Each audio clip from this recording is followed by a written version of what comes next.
e bem-vindos ao Pod News, o podcast do Vida News. Aqui você acompanha notícias, informações, dicas para o cotidiano em forma de conversas leves e descontraídas. O Pod News é um espaço onde exploramos temas relevantes e estimulantes para todos os nossos ouvintes.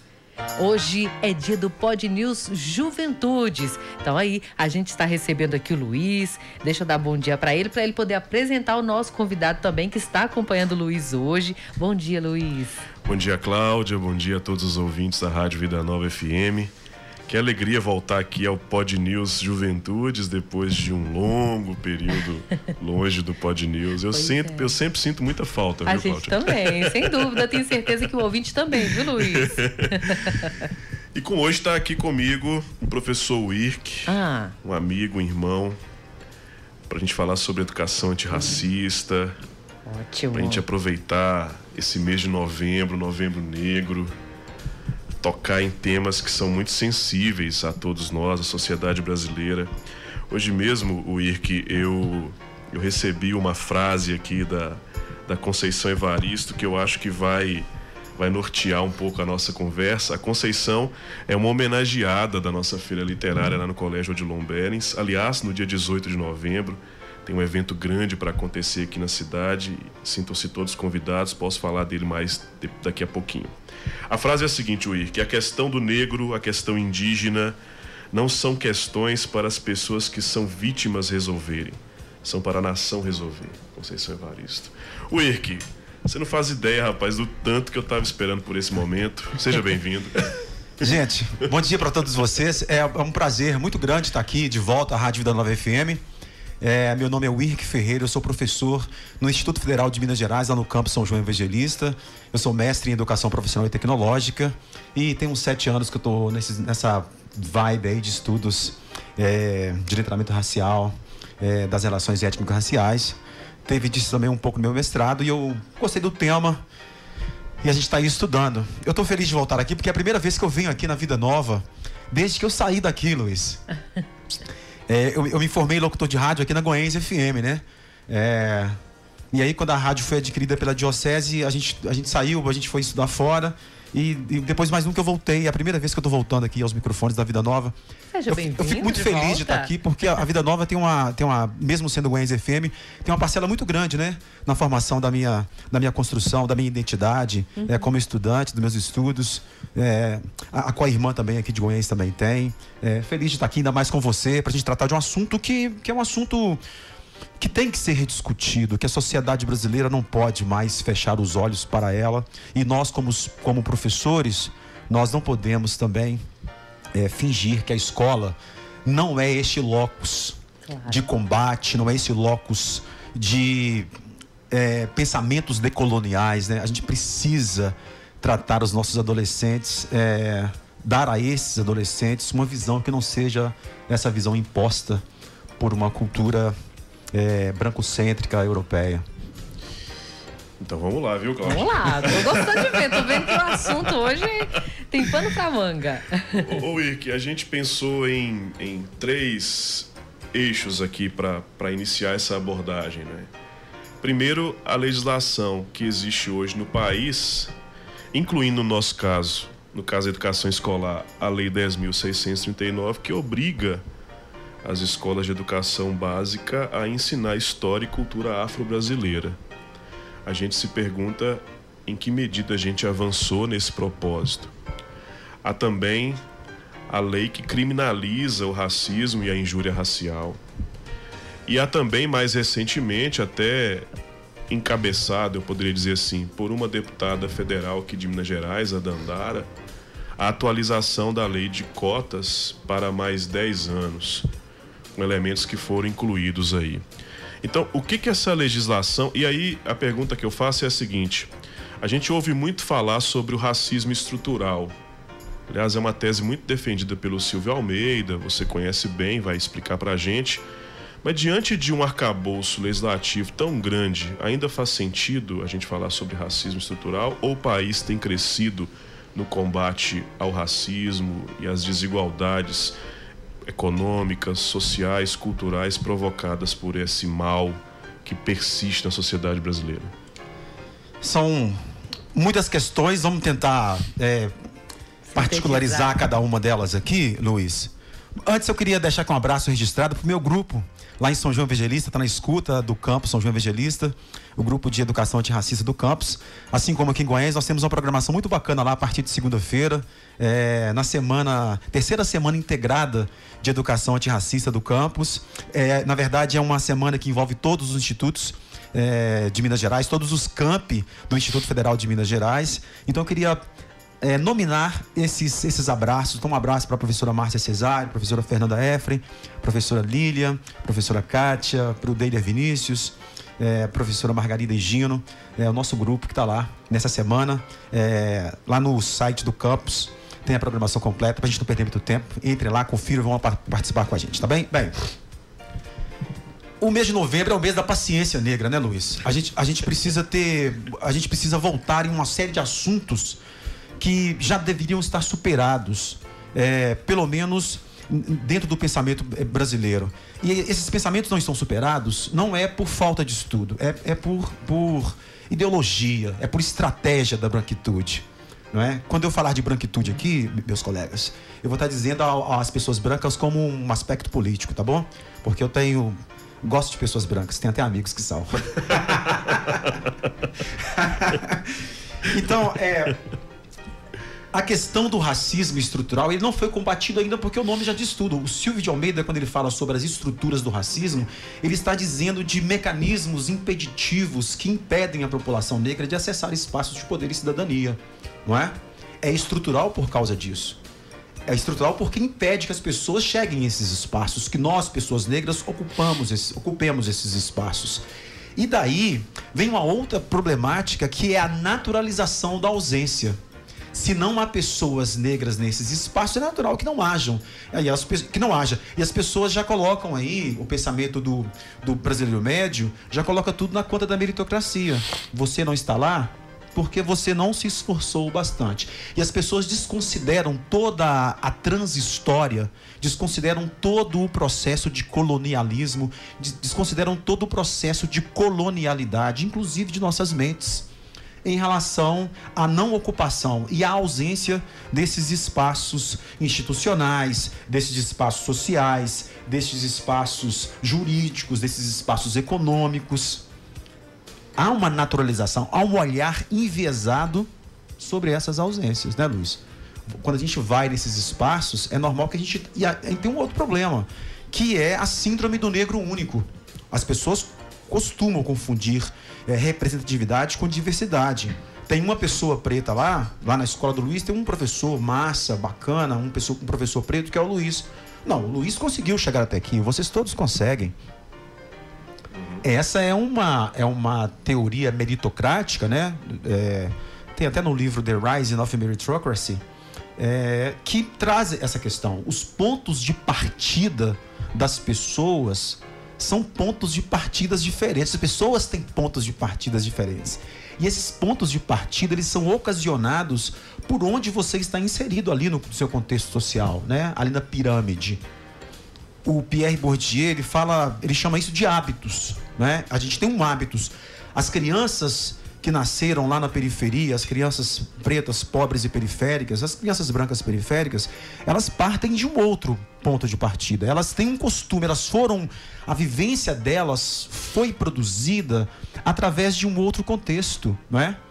Meninos, na minha infância, eu vi meu pai mexendo com tijolo, com massa, né? Na minha rua eu vi meninos que os pais eram garis. Imagina, Luiz, se nós tivéssemos sido socializados com livros.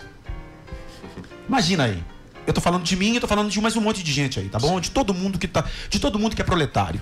Sim. Se a gente tivesse sido socializado com livros. Livros, os amigos do livro são os amigos das ideias, não é? Eu acho que a gente pode debater, a gente pode se combater no campo das ideias e tá tudo bem. A gente não pode sair disso.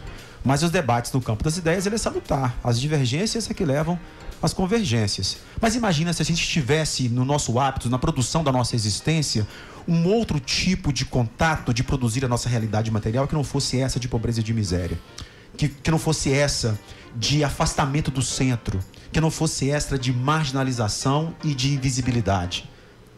Nós teríamos muito mais a contribuir. Nós seríamos outras pessoas. Tem algumas coisas, o IRC, Cláudio, que eu tenho observado, sobretudo lá na educação básica, e o IRC lá no Instituto Federal certamente observa isso bem, que é o seguinte: se você traça um perfil profissional e acadêmico, dificilmente as pessoas relacionam esse perfil profissional e acadêmico, ainda mais se ele for um perfil robusto, com uma pessoa negra. É uma coisa curiosa, né? Então, se eu disser é um pesquisador, é um mestre, é um doutor, é um médico, é um advogado, enfim, esse perfil não se encaixa no perfil negro brasileiro. Isso é um problema que persiste e ele é muito sério. Depois, a partir do que o Ike está dizendo, eu lembro de Conceição Evaristo. A Conceição está com 76 anos. Há 20 anos ela lançou a primeira obra dela no mercado editorial, que foi Ponciá Vicêncio. E tem um vídeo dela que circula pelas redes sociais em que ela diz assim: olha, muita gente me diz, olha, e aí, mas você chegou? Sim, eu cheguei. Quantos anos eu tenho? Com qual idade eu cheguei? Nós vamos receber aqui uma escritora negra de Belo Horizonte, a Thaís Alessandra. Ela conseguiu lançar a primeira obra dela aos 40 anos. Qualquer estatística aponta que uma mulher na mesma idade, branca, já lançou no mínimo 4. Então são questões que nos incomodam, não é? Mas eu queria, Wilk, inclusive, diante desse cenário, retomar a ideia da legislação. Avançamos, ou mesmo com a existência de todos esses mecanismos aí jurídicos de proteção e de garantia de direitos, nós ainda estamos andando a passos lentos. A gente precisa urgentemente eleger um Congresso e um Senado pelos quais a gente se sinta representado, Luiz. Eu vou começar a responder essa pergunta por este caminho, porque veja bem, as pessoas têm o pensamento de dizer que o Estado ele é ineficiente e ineficaz, certo? Que o Estado não funciona. A gente precisa se perguntar para quem que o Estado funciona e para quem que ele não funciona, porque o Estado ele é feito para funcionar para a burguesia, ele não é feito para funcionar para você. Então a gente tem hoje no Congresso e no Senado mais de 50% dos deputados e dos senadores estão ligados à bancada ruralista. Sempre tem uma bancada lá. A bancada ruralista, conhecida como a bancada do boi, a bancada da bala, a bancada da Bíblia, a bancada do banco, dos bancos. Mas eu queria que a gente refletisse, para responder a pergunta do Luiz sobre leis, quais são as bancadas que nos representam? Eu estou considerando 99% das pessoas que nos ouvem neste momento como proletariados, pessoas trabalhadoras que são exploradas em alguma medida, que não detêm os meios de produção. Então, qual das nossas bancadas e quem lá nos representa? Nós temos a bancada dos professores, nós temos a bancada dos trabalhadores de aplicativo, nós temos a bancada dos garis, nós temos a bancada dos trabalhadores de construção civil, nós temos a bancada da enfermagem, nós temos a bancada dos trabalhadores de enfermagem, em saúde, enfim. Nós não temos porque o Estado não é feito para a gente, ele é feito para outras pessoas que não a gente. Então, toda vez que as pessoas disserem que o Estado está sendo ineficiente em algum lugar, a gente precisa se perguntar se essa ineficiência, para que serve? Para quem que ela é legal? Porque quando o Estado falha na educação, ele está falhando ou ele está beneficiando blocos particulares, blocos privados, conglomerados privados de educação, para que a educação pública seja sucateada e eles consigam fazer mais grana com isso? Quando a gente fala que o SUS é sucateado, está sucateado mesmo? Ou é uma ideia para tornar hospitais privados, planos de saúde privados mais rentáveis e por aí vai? A construção de leis, elas dependem muito da vontade popular. A gente tem até avançado. A gente fala sobre ações afirmativas, a gente diz que as ações são afirmativas porque em algum momento houve ações negativas em relação à população de negros no Brasil, os pretos e os pardos juntos. Então a gente tem aqui, eu vou me ater aqui em 3 legislações, as quais você citou, que eu acho que são as importantes. A 12.711, ela virou a Lei 14.723, que é a Lei de Cotas. Ela acabou de ser sancionada, isso foi 3 dias atrás, né? Foi nessa semana. Foi nessa semana. E as pessoas sempre perguntam, as pessoas sempre atacam a Lei de Cotas em função de um pensamento raso, de uma cooptação do pensamento branco para dentro da gente, não é? E a lei de cotas, ela não é uma esmola. Ela é uma reparação, ela é a produção de oportunidades, ela é a produção de chances de uma população que o tempo todo se viu marginalizada, se viu impedida. A gente não pode esquecer que as pessoas negras no processo de colonização eram coisas de gente branca.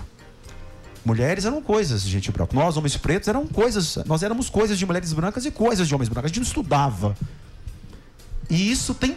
Os nossos bisavós, os nossos trisavós, até ontem ali, já não tinham acesso. E isso repercute até hoje, não é, Wick? Isso repercute até hoje porque as pessoas que não tiveram a chance de chegar para o centro, elas foram encostadas às margens, não é? Sim. E lá na margem não tem estudo, lá na margem não tem possibilidade de ascensão social.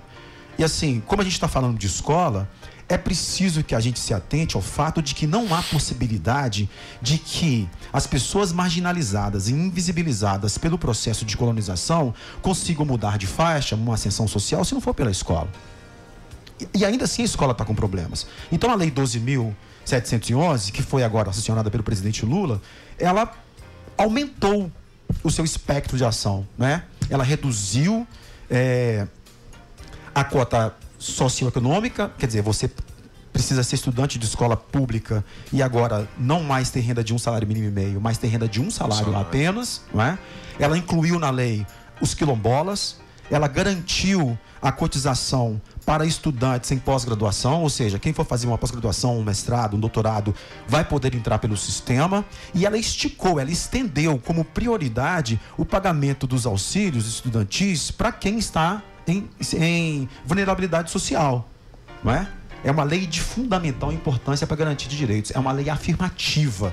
Ela é afirmativa porque em algum momento houve leis negativas, né?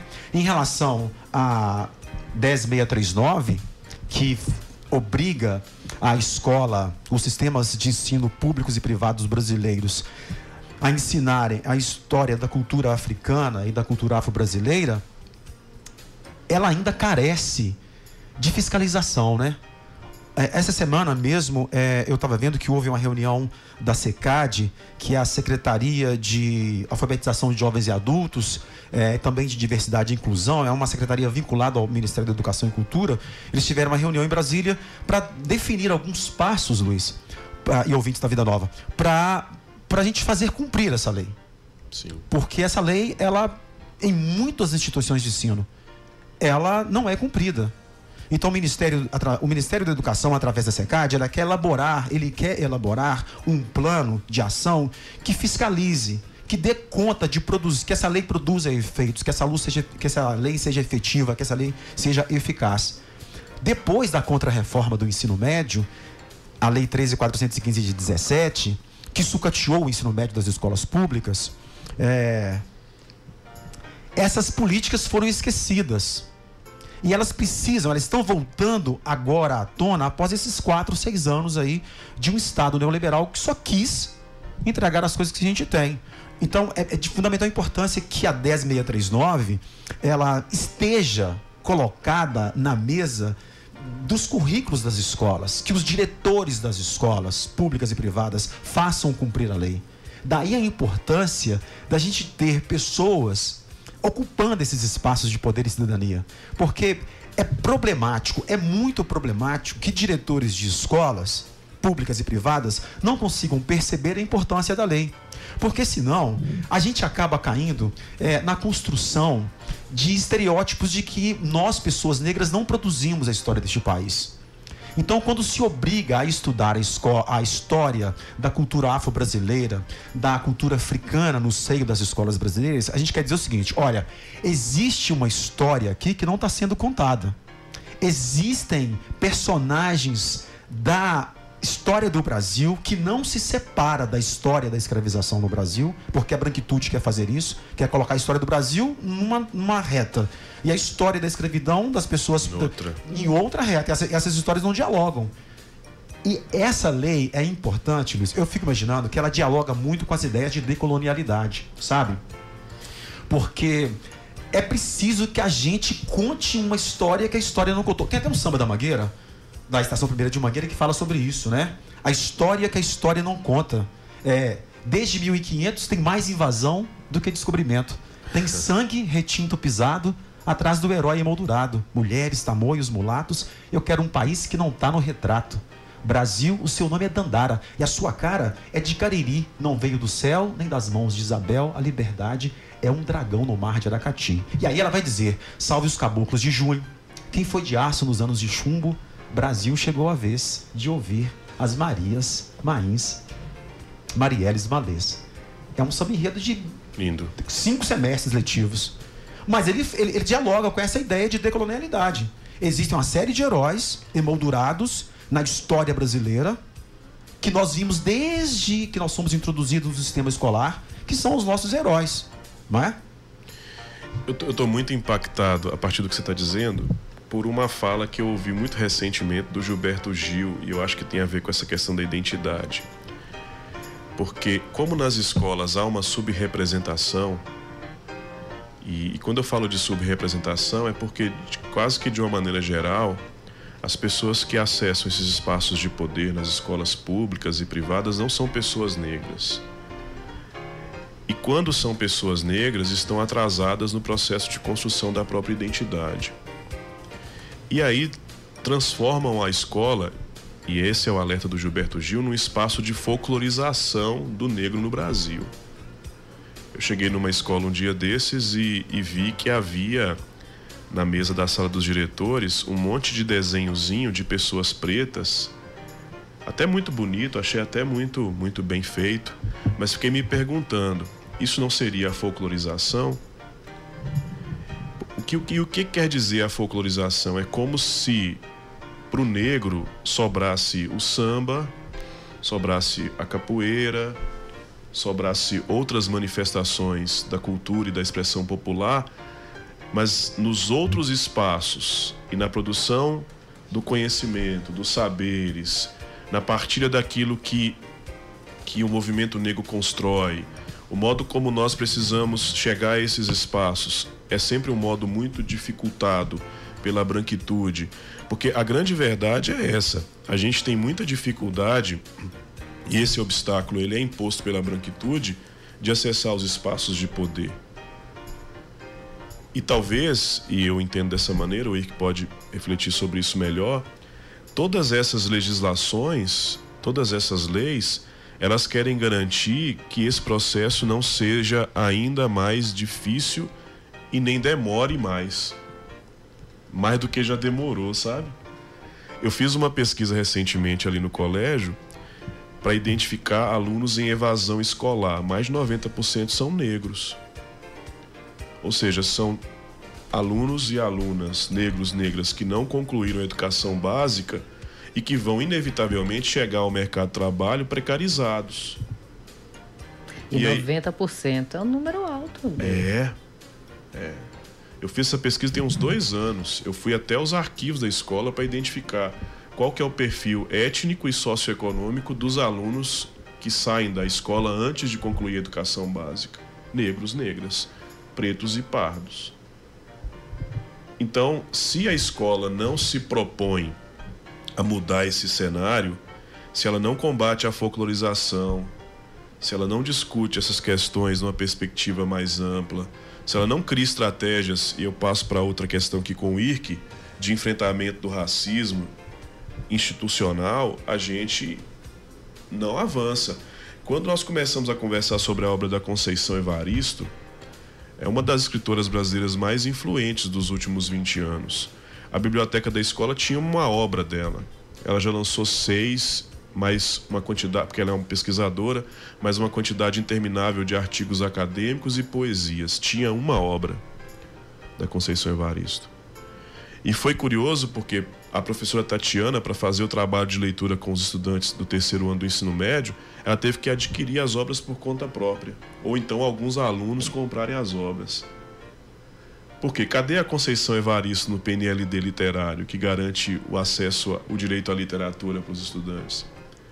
E mais, aí quando você vai até a biblioteca da escola e vai procurar, por exemplo, a obra de um autor indígena, também não encontra. Então esses grupos, essas pessoas, essas mentes, esses produtores de pensamento, de arte, de cultura não estão representados nem nos espaços de ensino. Então fica difícil de conhecê-los. Todos os estudantes com quem a gente conversou para falar sobre a obra da Conceição Evaristo esse ano não a conheciam. As pessoas ainda colocam as intelectuais negras, os intelectuais negros, não como intelectuais. Eles colocam como militantes. Até outro dia, Conceição Evaristo era militante, Djamila Ribeiro era militante. Sim.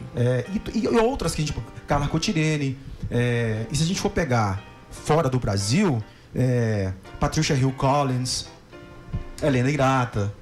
Essas mulheres, Angela Davis, essas mulheres eram militantes de esquerda.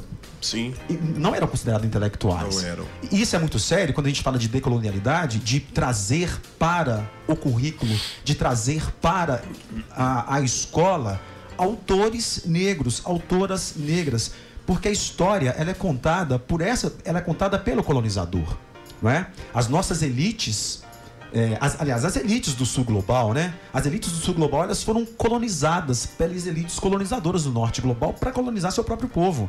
E aí a gente pode entrar no conceito lá do Boaventura, que é a ecologia de saberes. É possível que na academia tenha esses autores. Porque se a gente refletir, eu queria que vocês refletissem comigo, vocês de 30 anos, de 40 anos, os adolescentes de hoje, quais foram os autores negros que vocês leram? Quais são os seus heróis da escola? O que a escola nos ensinou? A escola nos ensinou, falou sobre Isabel, nos falou sobre os bandeirantes.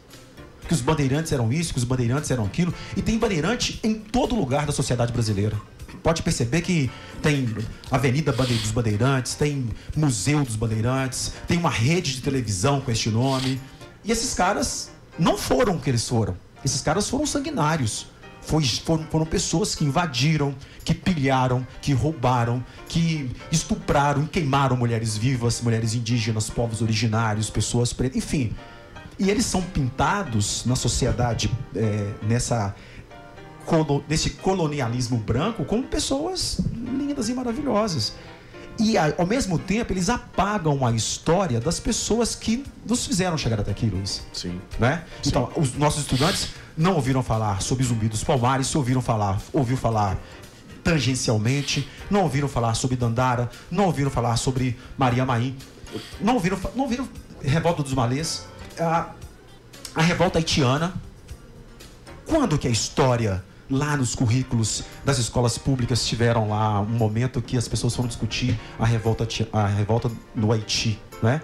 Você vê que a Revolução Francesa está acontecendo, o liberté, igualité, fraternité está tomando conta do mundo, mas liberdade, fraternidade e igualdade para quem? Porque isso foi em 1789, né? 1891, 2 anos depois, é a revolta no Haiti. E o Haiti, para mim, é a mãe de toda a diáspora africana, né? Eles disseram, olha, aqui não, né? Napoleão Bonaparte vem para cá para guerrear, perde, volta, depois resolve voltar para o Haiti de novo, perde novamente. Se os professores de história de Italy podem me ajudar, se estiver falando alguma coisa errada. E isso simplesmente é ocultado, é pouquíssimo estudado, não é? Por quê? E aí vão dizer que a nossa liberdade veio das mãos de uma mulher branca. Poxa, havia naquela época, naquele momento, um cenário de pavor branco em relação às revoltas, porque eles têm essa mania de achar que a gente era conivente com isso, que os negros eram solícitos à escravização, que nós éramos preguiçosos, que nós gostávamos disso, né? Na verdade, o Laurentino Gomes, que tem um livro chamado Escravidão, ele vai narrar o primeiro leilão de cativos, né, nos anos 1400 até a queda de Palmares, 1695. E ele vai dizer assim, olha, todo negro que aqui chegou e disse assim, ó, não concordo com isso, eu vou morrer, mas não quero isso. Este primeiro escravizado, ele já foi um sinal de resistência. E as pessoas foram resistindo. E essas histórias de resistência foram sendo apagadas. E foram sendo construídas as histórias do White Savior, né? Do Salvador Branco. Entre elas Isabel, os bandeirantes, uma série de gente, não é? Que estiveram na epistemologia, nessas epistemes eurocêntricas, justamente para legitimar uma história, para dar valor a uma história nessa representação positivada que a branquitude tem. Somos os inteligentes, nós somos os capazes de construir uma família, nós somos os corpos que podem ser amados, nós somos as inteligências, nós somos o sinônimo de virilidade e de porte atlético, nós somos o sinônimo de civilidade. Vocês são quem? Vocês são bestiais, vocês são selvagens. Vocês são não civilizados. Olha, E essa narrativa, ela persiste até hoje, né? Persiste. É uma narrativa que está, inclusive, na academia. É por isso que eu estou insistindo aqui no termo decolonialidade, porque não tem coisa mais importante hoje pra gente. Até pra gente desconstruir a história do mito da democracia racial, né? O Gilberto Freire lá com Casagrande Senzala. Ler o Gilberto Freire é muito complicado pra gente, mas ele é um sociólogo importante de se ler. E essas coisas vêm daí, né? Da construção do mito da democracia racial. Essa história que se eu quisesse, se você quisesse, o Joãozinho que mora lá no Aldo Pereira, no fim do Aldo Pereira, e se ele quiser, ele vai conseguir.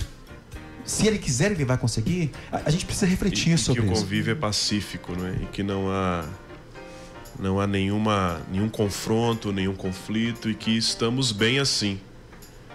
Como se quisessem nos colocar nesse lugar, não é? Estamos bem assim, nos comportamos dessa maneira.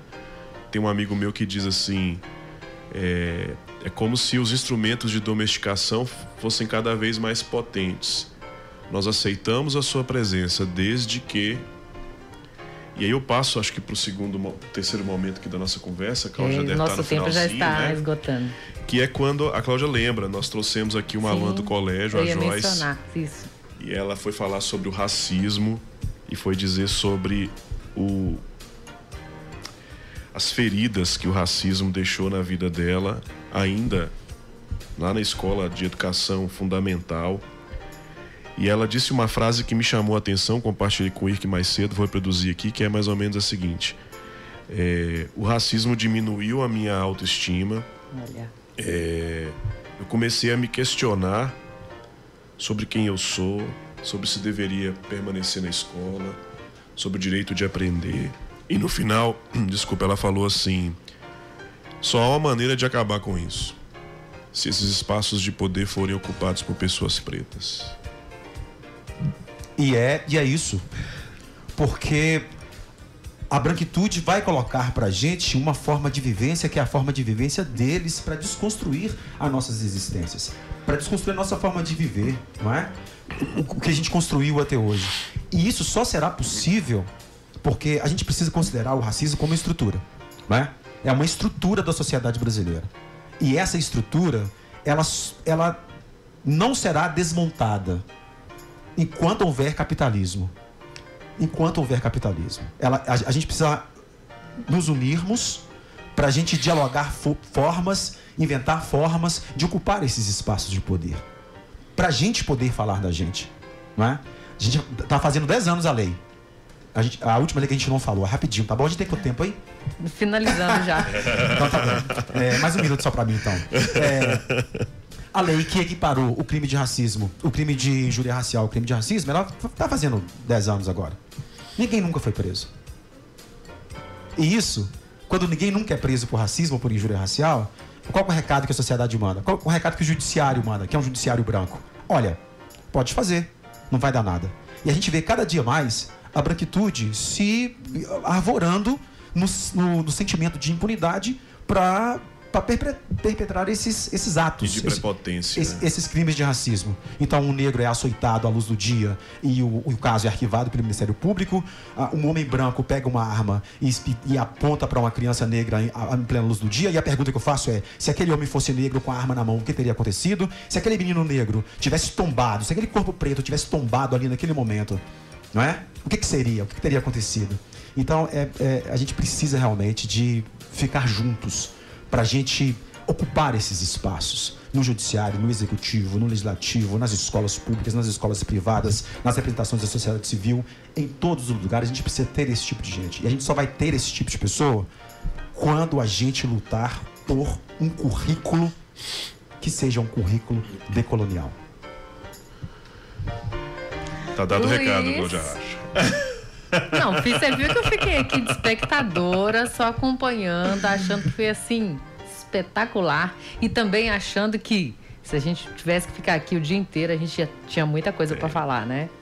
É um tema que merece. Não, é um tema vastíssimo, né? Demanda. Você tocou no assunto legal, Cláudia, porque a gente não vai entender essas coisas se vocês não estudarem, tá, pessoal? Vocês não entenderão, vocês sempre acharão que é algo de pessoas pretas, a luta antirracista, se vocês não se letrarem racialmente. Porque para a branquitude, racializados são os outros.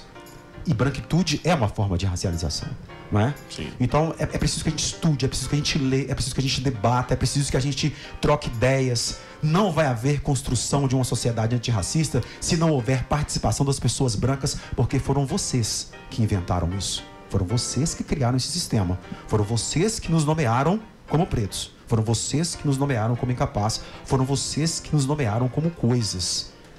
É dever, é responsabilidade das pessoas brancas se juntarem na luta antirracista, porque senão não tem luta, né? E isso é de cada um. Isso, vem cá, ser antirracista. Não, você vai vir. Agora, é preciso que as pessoas estejam abertas para aprender. Claro. Né? Claro. E parar de dizer pensamentos cristalizados justamente por esse pensamento colonial. É importante, né? Eu acho que consciência de ambas as partes, né? Pessoas brancas, pessoas negras, consciência do que é o ser negro, o direito do negro e conhecimento, que eu acho que é uma coisa que ficou bem clara aqui, que eu acho que inclusive você acabou de falar, né? Busquem conhecimento, procurem saber mais, conhecer mais a verdade mesmo, como que a coisa é. Por isso que é importante, como você falou aí, Luiz, aquelas alunas que vieram aqui falar da experiência delas. Sim, porque só quem vive, quem passa por essas questões sabe de fato o que é passar por isso. Joel Fernandes deu a pauta do próximo programa. Olha o que ele disse aqui pra mim. Eu não consigo aceitar que até hoje clareiam a pele de Machado de Assis em imagens em livros.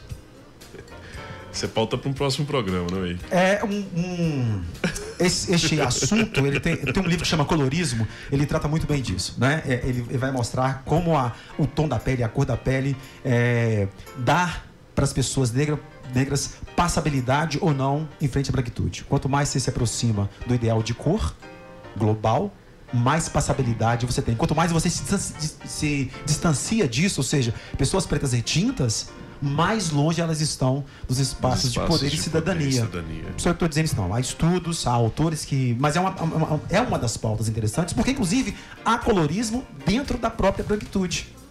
Posto que os brancos que aqui chegaram não são esses brancos que eles narram aqui, né? As pessoas que vieram para cá no pós-guerra, no período de colonização, não são os brancos lindos das cortes europeias. Vamos deixar isso aí bem claro. Mas como a gente está no final, eu só queria deixar aqui, Cláudia, um pensamento de Maria Bethânia para este mês que se encerra, né? O mês da consciência negra. Uma música de Maria Bethânia que chama Canção de Amor. Ela diz: se choro quando choro e minha lágrima cai, é para regar o capim que alimenta a vida. Chorando, eu refaço as nascentes que você secou. Se eu desejo, o meu desejo faz subir marés de sal e sortilégio. Ando de cara pro vento na chuva e quero me molhar. O terço de Fátima e o cordão de Gandhi cruzam o meu peito. Sou como uma haste fina que todo vento verga, mas nenhuma espada corta. Nós somos como uma haste fina que todo vento verga, mas nenhuma espada corta. Não mexe comigo, que eu não ando só. Não mexe com a gente, que a gente não anda só. Meu irmão. Muito obrigado pela oportunidade de estar aqui. Aqui, viu? Foi um prazer. Cláudia Rocha, muito obrigado por nos receber. Imagina. Mais um Pod News. Que honra. Maravilhoso. Consciência negra. Então tá Vamos certo. Nós. Eu é que agradeço, viu, Luiz, a você, o Irk, muito obrigada por essa conversa tão bacana, que foi espetacular poder estar acompanhando, poder estar ouvindo aqui. Estão convidados a voltar aí com mais um tema, porque eu acho que vale a pena, vale a reflexão sim. tá bom? Muito obrigada mais uma vez. Eu que agradeço. Bom dia, boa tarde para todos os ouvintes da rádio. Muito obrigado por estar aqui. Um abraço para todo mundo. Eu que agradeço também. Então, se você quiser ouvir sobre algum tema específico aqui no Pod News, você pode enviar a sua sugestão através do Instagram, @Vida9FM91 ou do WhatsApp, 3334212056. No Pod News, você sempre acompanhará discussões importantes para melhorar a nossa vida e a nossa sociedade. Fica por aqui o nosso Pod News de hoje. Nós seguimos com Vida News. Vida News.